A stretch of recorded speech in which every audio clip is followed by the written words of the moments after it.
Okay, greetings, brothers and sisters. A lot of odd things to get to today.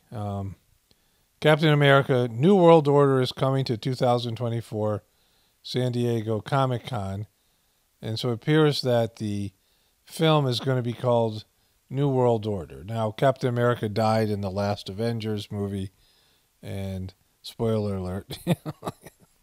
And the guy who plays the Falcon, Anthony Mackie, was in a TV show with his former best friend Bucky, and he is going to be the new Captain America.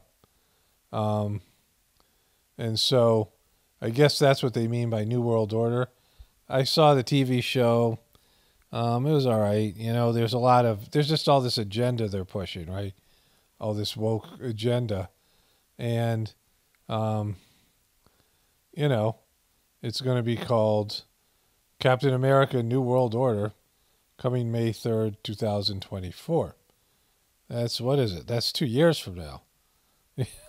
Like, that's with the New World Order from Captain America. And then Elon Musk had an affair with wife of Google founder Sergey Brin. Then Elon Musk denies affair with Sergey Brin's wife, hasn't had sex in ages. So there's that. U.S. Treasury gives green light to Russian default insurance payouts. U.S. issued a special waiver on Friday to allow investors with insurance against a Russian default known as credit default swaps to receive their payouts. I don't know how that works. The normally straightforward process of CDS payouts was thrown into chaos in June when Washington said its sanctions on Russia represented a total ban on buying Moscow's debt. And so these people who have Moscow's debt and can't receive anything because of the economic sanctions now can receive money from what? The government? Who's going to pay them out, right? The Treasury? Like, who's in charge of paying them out? Or the license authorizes U.S. persons to purchase or receive Russian bonds starting 2 days before the announcement date of the auction and up to 8 business days after the auction takes place. So it seems like they're just going to allow them to trade Russian debt because, they don't, the rules don't apply to them, like the rich people, the bankers who do this. Japan regulators approved to release of Fukushima water into the sea.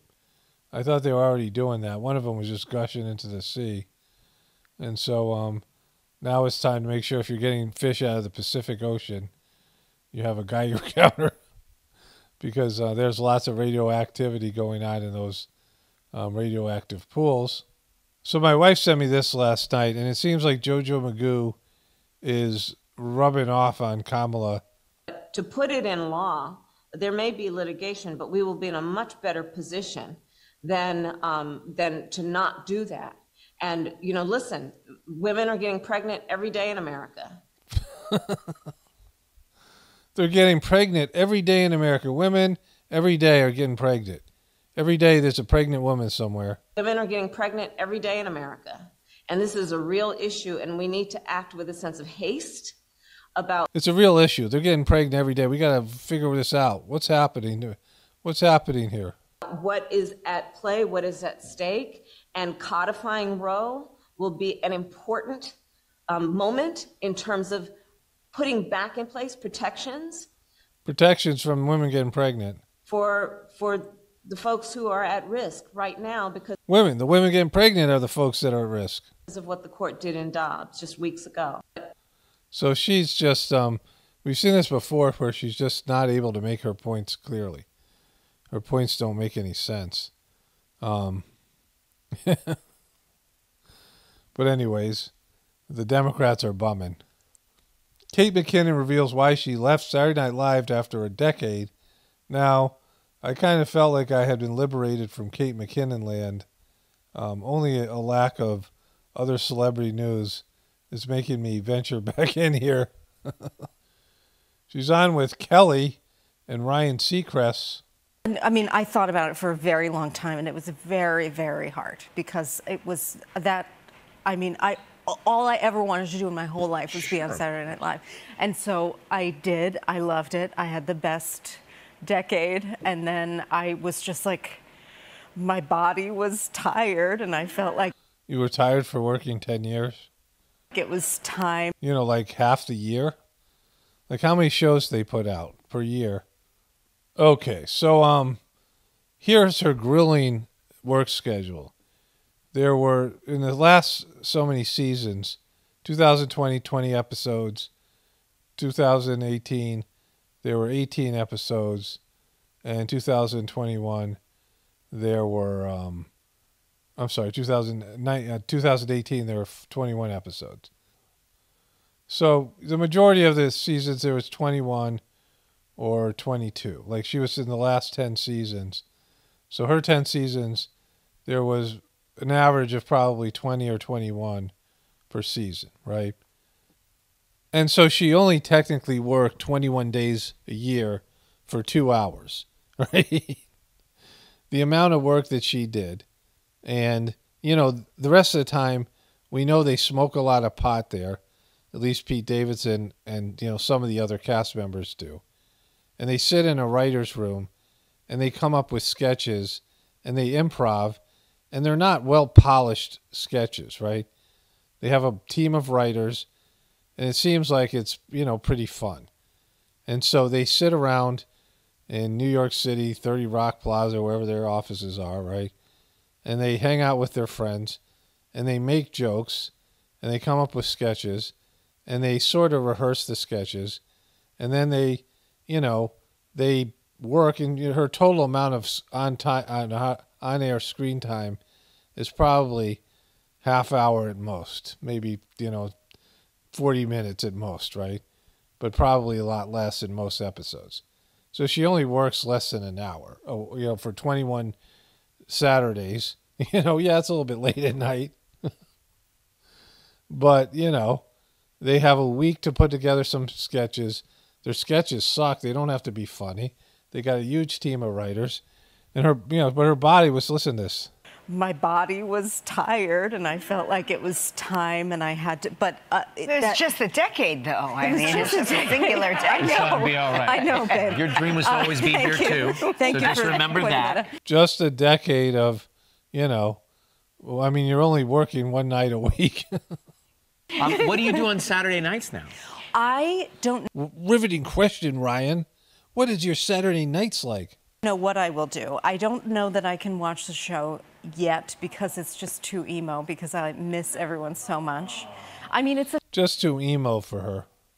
it's my family for sure. I mean, I love my family. Hello, my family. But my Boy, she's funny. you know, it's my other family, and so She's just weird and awkward. Look at her. Look at Kelly Ripa. it's a little, it's too emo. So I think I'm just gonna like tape The Bachelorette and watch it Instead. There's two. There's two this season. I know. Yeah, there's more than one. Yeah. I know. The show's so Gabby good, and Rachel. they had to I know. have Yeah. more than Who one. I Wow, this is riveting. Why haven't you guys told me that this is happening every day with Kelly and Kelly Ripa and Ryan Seacrest, like this epic, mind-stimulating banter? All right, so that's Kate McKinnon. Have announced that monarch butterflies are officially an endangered species. What's happening to monarchs is like death by 1,000 cuts. Several factors have led to this. Farmers started using crops that they could spray herbicides So I've known about this for a while. My wife was telling me about it a couple of years ago. on without killing the crops, so genetically modified crops. And there actually used to be a lot of the monarch's host plant, milkweed, in corn and soybean fields. So I just would have you know that we have a lot of milkweed around our property. I have a few videos of monarch caterpillars that are really, really neat looking. And the monarch butterflies we have, probably one of my favorite butterflies. You know, they're all great. But we have a lot of monarch butterflies here, and we grow a lot of milkweed. And then we see the caterpillars on the milkweed. The only problem is in our yard, our chickens will eat the caterpillars. You know, like it sucks. But we have a lot growing in our field. You know, we've created sort of a natural habitat for a lot of creatures. And milkweed smells great. It has a nice flower, has a very pleasant scent. And, you know, somebody sent me this, but it's a bummer because it's just a spectacular butterfly. Like every time I see one, I'm like, wow. I mean, butterflies, they're all magical, but this one, I like the orange color, and they're just the design and all of it. But without milkweed, they don't survive, and there is a lot of, like she was saying, the habitat, their milkweed is being, whatever. But hopefully we don't lose monarch. And of course, people think about MK Ultra, but that's not the butterfly's fault, right? Things are going to start disappearing, whether it be things of man-made things, things that we've had and taken for granted. I mean, since I was a kid, my entire life as American, we've just gotten more and more, in terms of cell phones and Amazon and, just more and more choices and varieties and more things to consume. Everything's been expanding and growing. The internet, right, and all the things that's brought to us. Services, like we had internet. Remember, some of you guys remember when you tried to download a YouTube video on a 56K modem. You'd have to buffer it for a long time. Like I would get, if it was a long video, you'd get some of the video, and then you had to wait and pause, and you had to watch it in various increments. And so then high-speed internet came along, and then all the other things folded in from that.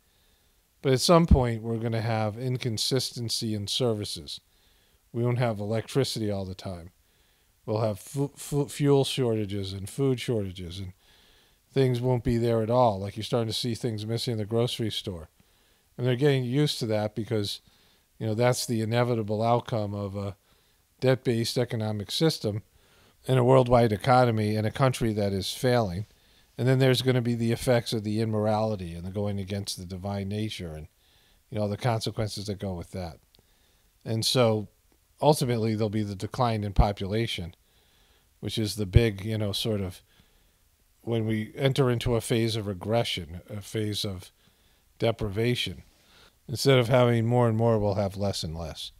It's a famous saying from Babaji, the second master of the heartfulness system. He used to talk about, being moderate, living in moderation. And he'd say more and more of less and less, living with less and expecting less, all these things. And so that's what's coming for all of us, more and more of less and less. And we've lived in a time of abundance, and now we're going to enter into a time of deprivation. And, it's not going to be good for anybody. I guess some people will make the transition. It won't be as hard as for other people. Then things like species disappearing. Imagine like no fireflies or no butterflies and, the things that you've just taken for granted, clean air, or whatever it might be. And, we'll see all these things, that are things that we've been lucky to have in terms of our physical needs and for our personal health and enjoyment, and just being able to drive a car and being able to, I don't know, like all of it, go out to eat or whatever it might be. And it's just like anything else. The momentum is going, and you feel like you're going to ride that momentum forever because it's all you've ever known. And then there's a switch. It's like a switch is thrown, and everything starts going the other direction. And it's just like one thing after another. Just when you accept and get used to adapting to one, issue, one new problem, one new thing that's being taken away from you, then there's another one, right? And another one until, before you know it, your lifestyle doesn't resemble anything you lived like in just 5 years ago or something. And when you live in a, a negative way, on a spiritual level and on a physical level, and polluting and, bad energy and bad decisions, eventually the consequences start to come. And if you push the consequences away for a number of years and you delay the consequences, which is what our system has done, then the consequences begin to build, and then eventually, it's like the dam breaks and they all come spilling out at once. And that's where we are. You are here. But anyways, only spirituality will save this world. It's Parvano, definitely pointing for the apocalypse and the ascension. Everyone have a blessed day and be grateful.